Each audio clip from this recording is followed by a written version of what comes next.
Bonsoir à tous, merci de nous rejoindre pour cette première édition complète de la soirée sur Al-Oula, dont voici les titres. À New York, intense agenda diplomatique pour le ministre des Affaires étrangères et de la coopération internationale. La crise en Libye est au centre d'entretien entre Nasser Bourita avec son homologue libyen et le représentant spécial de l'ONU en Libye. Toujours à New York, le Maroc élu vice-président de la 72e Assemblée générale de l'ONU, une reconnaissance de son rôle majeur dans les problématiques liées notamment au développement durable et à la lutte antiterroriste. Et à Saint-Étienne, les journées du patrimoine ouvrent au grand public les portes de plusieurs monuments et édifices. Parmi eux, la grande mosquée Mohammed VI, un haut lieu de prière et de culte musulman doublé d'un symbole d'un islam modéré et intégré dans la République. À la une aujourd'hui, ouverture à Rabat du 10e congrès et de la 11e réunion de la Ligue des conseils de la Shura, des Sénats et des conseils similaires d'Afrique et du monde arabe. Une session de 2 jours organisée sous le haut patronage de Sa Majesté le roi Mohammed VI et se penche sur plusieurs questions d'ordre africain et arabe. Pour les organisateurs, c'est aussi l'occasion de donner un nouveau souffle à la coopération arabo-africaine. Zakaria Moukinbillah. La coopération entre les pays arabes et africains, une priorité pour les travaux de ce congrès. Plusieurs questions d'importance sont à l'ordre du jour. Dans un contexte régional et international particulier, cette réunion ambitionne de favoriser le dialogue et les consultations afro-arabes pour la consécration des valeurs démocratiques et des droits de l'homme. Il y a plusieurs opportunités dans le continent africain et dans les pays arabes, malgré l'existence de conflits et de tensions et la hausse des menaces sécuritaires. Cela n'empêche pas qu'il y ait des discussions sur les possibilités de collaboration et de rapprochement des points de vue entre les dirigeants des pays africains.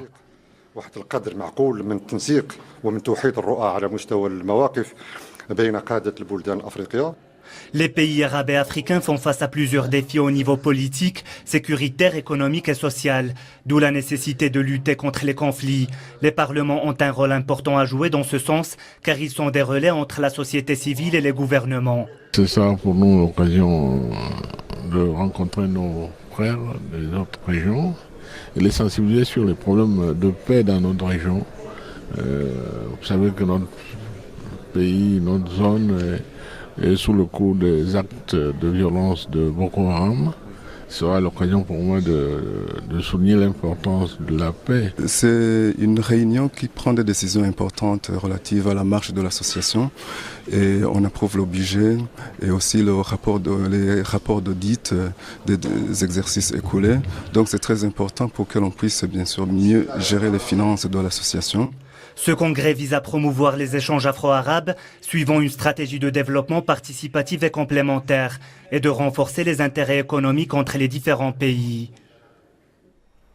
Direction New York où se poursuivent les travaux de la 72e Assemblée générale de l'ONU avec des débats sur plusieurs questions et crises à travers le monde. Parmi elles, la crise en Libye qui a d'ailleurs été au centre des entretiens qui ont réuni sur place le ministre des Affaires étrangères et de la coopération internationale Nasser Bourita avec le représentant spécial de l'ONU en Libye Ghassan Salamé et avec son homologue libyen Mohamed Taha Siala qui a exprimé la reconnaissance de son pays aux efforts de soutien que le Maroc apporte pour l'amélioration de la situation dans ce pays en proie aux violences. Les développements avec Mohamed Leshkar. Le Maroc réaffirme son soutien à la Libye, notamment à travers la mise en œuvre de l'accord de paix signé à Skhirat en décembre 2015. Nous avons été confortés par la poursuite du soutien apporté par le Maroc aux Libyens, à l'instar de son appui aux négociations interlibyens, négociations qui avaient été couronnées par la signature de l'accord de Skhirat. Sur le même sujet, le ministre des Affaires étrangères et de la coopération internationale a eu des entretiens avec le représentant spécial de l'ONU en Libye pour qui l'accord de Skhirat demeure la référence incontournable pour stabiliser la Libye. Je suis reconnaissant d'avance pour tout qu'il offrira à une médiation qui sera conduite par les Nations Unies avec le soutien de tous les pays qui veulent du bien pour la Libye, qui veulent que la Libye retrouve sa stabilité et sa prospérité. Et je suis persuadé que le Maroc est en tête de ces pays. Des réunions techniques auront lieu le 25 de ce mois entre les experts des deux assemblées libyennes pour rédiger ensemble quelques amendements aux accords de Skhirat.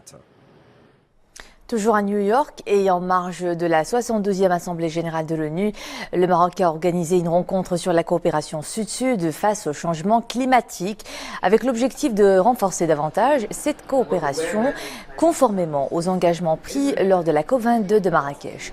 Intervenant à cette occasion, le porte-parole de la Convention cadre des Nations Unies sur les changements climatiques s'est félicité de cette initiative lancée par le Maroc, soulignant que parmi les succès de la présidence marocaine de la COP22, figure justement l'émergence d'une action agissante de coopération sud-sud en la matière. Et hier, le Maroc a présidé une séance du débat général de cette 72e Assemblée générale. La présidence marocaine de cette séance a été assurée par l'ambassadeur représentant permanent du Maroc auprès des Nations Unies, Omar Hillel. Cette première journée du débat général a été marquée par les interventions de plusieurs chefs d'État et de gouvernement.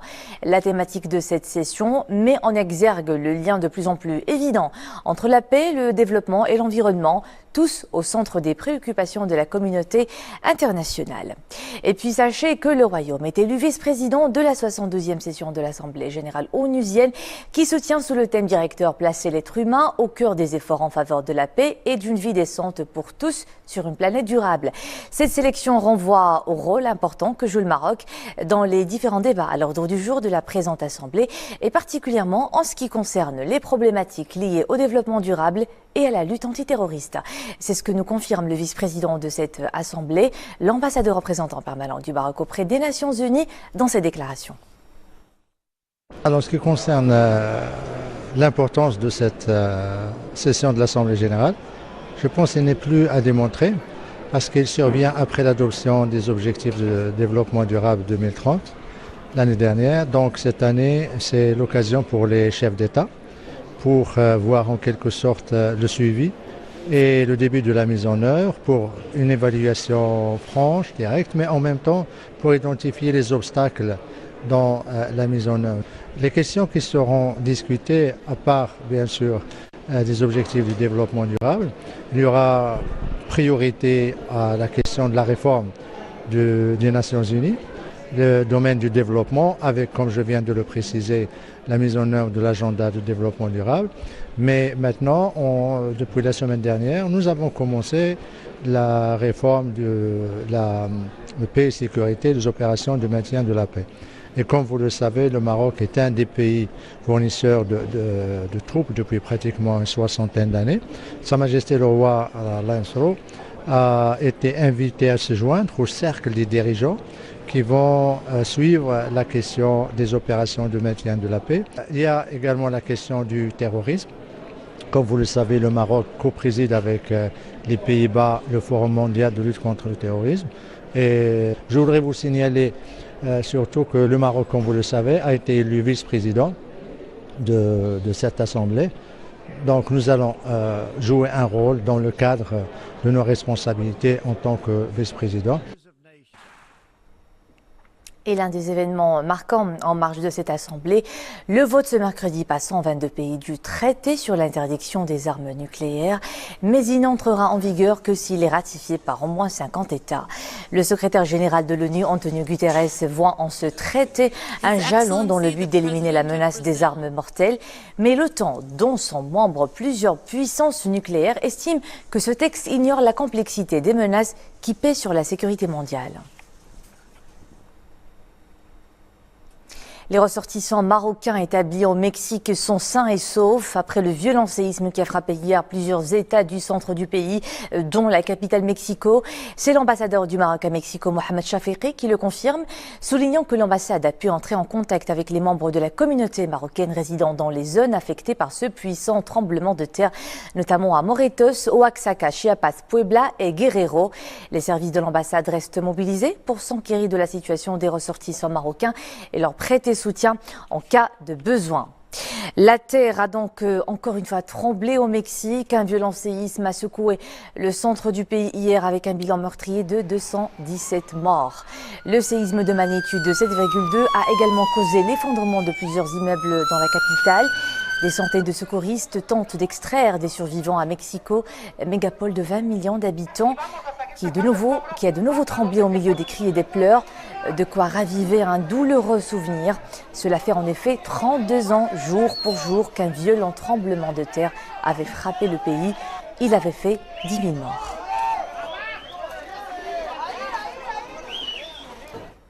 Cap à présent sur les journées du patrimoine en France. Quand partout dans l'Hexagone, la ville de Saint-Étienne accueille ses 34e éditions avec au programme des visites et des animations dans plus de 17 000 monuments. Parmi eux, la grande mosquée Mohammed VI de Saint-Étienne. Inaugurée en 2012, cette mosquée spectaculaire est l'une des plus grandes de France, l'une des plus abouties esthétiquement. Une architecture raffinée en pleine zone industrielle. Reportage dans ce lieu de prière symbole d'un islam intégré dans la République avec nos envoyés spéciaux dans la capitale de la Loire, Yassir Drmi et Nesrine El Hamdaoui. Saint-Étienne, ville ouvrière de plus de 170 000 habitants. Elle se situe dans la région Auvergne-Rhône-Alpes qui compte à peu près 600 000 musulmans. Leur point d'ancrage religieux et culturel n'est autre que la mosquée.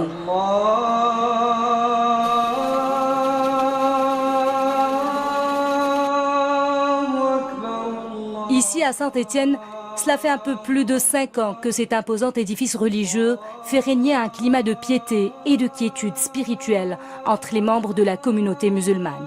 La grande mosquée Mohammed VI de Saint-Étienne, un rêve devenu réalité pour les membres de l'association en charge de sa gestion. Grâce effectivement à l'intervention de Sa Majesté et à sa contribution très importante, on a permis enfin de réaliser une mosquée ici en France purement marocaine, avec une architecture et un art hispano-mauresque qui rappelle à tous les musulmans justement de France, et en particulier les Marocains, qui rentrent dans une mosquée comme s'ils étaient au Maroc. Il faut savoir que pendant 2 années complètes, des artisans du Maroc, 50 artisans du Maroc sont venus ici pour appliquer toutes les techniques. Comme vous pouvez le voir ici, on a bien sûr le zlige marocain. Ce zlige aujourd'hui qui reproduit exactement l'art qu'on connaît dans toutes les mosquées marocaines. Il y a également le plâtre.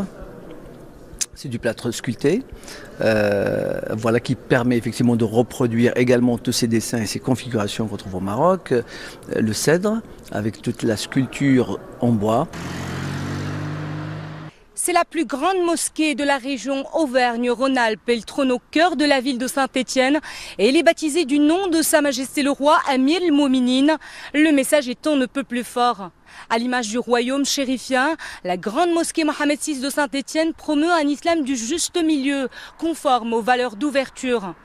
Au-delà de sa mission cultuelle, cet édifice religieux remplit également un autre rôle, celui de l'éducation islamique, afin de faire rempart contre l'extrémisme religieux. La grande mosquée Mohammed VI, elle a une école qu'elle gère. Le bâtiment actuellement, il est prêté par la mairie. On a à peu près chaque année 350 enfants qui s'inscrivent, en rajoutant à ça une centaine d'adultes. On suit vraiment l'école malikite, l'aqida al-ash'ariya, le dogme ash'arite et tasawwuf al-junaidi. La grande mosquée Mohammed VI peut accueillir jusqu'à 5000 fidèles.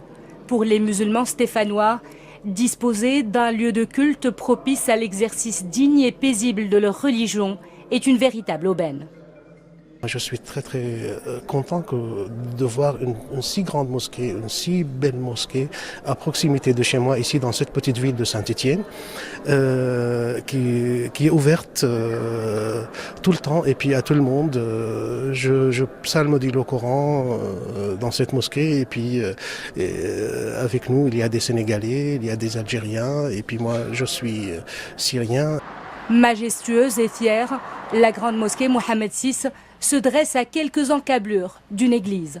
Tout un symbole, le dialogue interreligieux, une nécessité vitale que ce lieu de culte s'attellera à promouvoir davantage à travers un projet ambitieux, la mise en place d'un centre culturel aux alentours de la mosquée. Un autre joyau architectural qui viendra s'ajouter à cet édifice pour faire rayonner encore plus l'image du Maroc dans l'Hexagone et même au-delà. La grande mosquée Mohammed VI de Saint-Étienne est donc une vitrine d'un islam exemplaire, celui du juste milieu, dans le respect des valeurs du pays d'accueil. Tout au long de ces journées du patrimoine, elle a ouvert ses portes au grand public. Depuis sa création, elle fait partie intégrante du patrimoine culturel et architectural des Stéphanois, en mettant en exergue la diversité des cultures et l'universalité des valeurs de tolérance, de paix et de respect que portent les religions. Retour à nos envoyés spéciaux à Saint-Étienne. La mosquée Mohammed VI de Saint-Étienne a de la visite, le temps d'un week-end placé sous le signe du patrimoine européen. Oui, cette mosquée en fait bien partie. Une œuvre d'art qui enrichit particulièrement le patrimoine monumental de la ville de Saint-Étienne. En famille, en couple ou entre amis, les Stéphanois ont répondu présents à l'invitation de la grande mosquée qui leur propose des visites guidées. Normal, une visite peut durer 1h30 à 2 heures. Donc on fait des visites tout au long de l'année, aussi bien pour les écoles, les associations, les couples, les personnes individuelles, les personnes isolées, il n'y a pas de souci. Ici, à l'entrée de l'édifice religieux, les visiteurs se déchaussent. Ainsi, de bonne grâce, se livrent-ils à un rite auquel chaque musulman ou non-musulman est appelé à s'astreindre. D'un espace à un autre, les visiteurs prennent le temps d'apprécier la singularité du style architectural de la mosquée. Ici, l'appel du Mouaddin plonge les invités de la mosquée Mohammed VI dans une profonde méditation. Et j'atteste que Mohammed est messager de Dieu. Venez vers la prière, venez vers la prière. Courez vers le salut, courez vers le salut. Pour moi qui suis de religion chrétienne, c'est un peu l'équivalent. Chez nous, c'est les cloches. Là, c'est une voix humaine. C'est très... Ça touche plus encore, ça porte plus au niveau du cœur. Voilà, mais... et puis, on sent cette spiritualité et tout, intense. On ressent quelque chose. D'expliquer, c'est très difficile, mais il y a quelque chose d'intérieur, une sérénité, quelque chose de grandiose, et ça apporte beaucoup de réflexion également. C'est une des premières traductions la plus répandue en français dans le monde. Et il l'a traduit même dans d'autres langues. Au-delà de la volonté de découvrir ce lieu de culte, les visiteurs sont motivés par une soif de connaissance et de compréhension de l'islam, dans un contexte de crispation autour de la religion. Ici, la parole est libre. C'est un peu à vous à préciser quelles sont les règles pour être imam et imam en France. Quant aux réponses, elles sont claires, exhaustives et sans le moindre détour. Aujourd'hui, on a demandé, les musulmans demandent l'inverse. Et il y a eu des réponses des pays musulmans, dont cette réponse du Maroc avec laquelle nous on est liés au niveau de cette structure.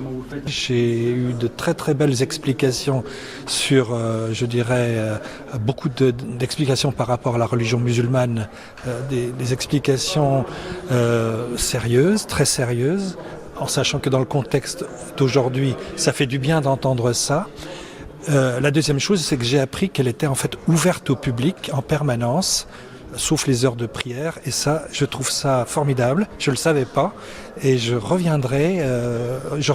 Les réponses sont simples, quoi. Et on se rend compte finalement que ce qu'on peut entendre dans les médias ou ce qu'on peut entendre autour de nous, c'est pas spécialement la vérité.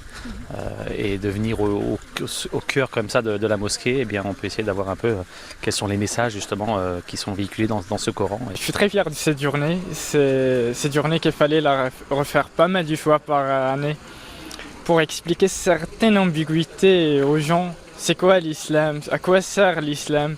C'est parce qu'on voit derrière moi des terroristes au nom d'islam qui donnent des mauvaises interprétations à propos de l'islam, ce qu'il fallait l'expliquer. Pour les responsables de cette grande mosquée et pour les représentants du culte musulman, s'ouvrir à l'autre et favoriser ce dialogue constitue la meilleure réponse à l'islamophobie et au repli sur soi. Le fait effectivement d'ouvrir ses portes, ça permet de faire la distinction entre réellement un message de paix, qui est le message universel, et en même temps, ça leur permet de faire la différence entre les mauvaises interprétations de l'islam et ceux qui aujourd'hui pratiquent un islam de paix, de tolérance et d'ouverture. C'est très important de s'ouvrir sur nos concitoyens, surtout en ce contexte effectivement où la tension est exacerbée par certains extrémistes de tous bords. Et les musulmans de France doivent faire tous les efforts qui sont à leur disposition pour permettre de rassurer leurs concitoyens et de leur montrer le vrai visage de l'islam et des musulmans. Les autorités locales ici présentes ont été très sensibles à ce geste fraternel et aux multiples efforts de la grande mosquée Mohammed VI pour la promotion des valeurs de convivence et d'altérité religieuse. Nous vivons maintenant depuis quelques années dans une ambiance délétère où le terrorisme qui vise justement à créer des amalgames. Je crois effectivement qu'ici l'imam, les fidèles de la mosquée, en ouvrant leurs portes, en permettant ce dialogue, eh bien, permettent aussi de rétablir la vérité. Encore une fois, la grande mosquée Mohammed VI de Saint-Étienne démontre que la différence fait dialoguer et suscite même l'envie de connaître et de comprendre l'autre pour mieux vivre ensemble, sans méfiance aucune.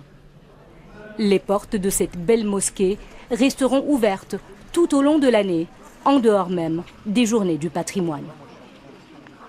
Et c'était la note finale de cette édition. Merci de nous être fidèles. Je vous souhaite à tous une agréable soirée. À demain.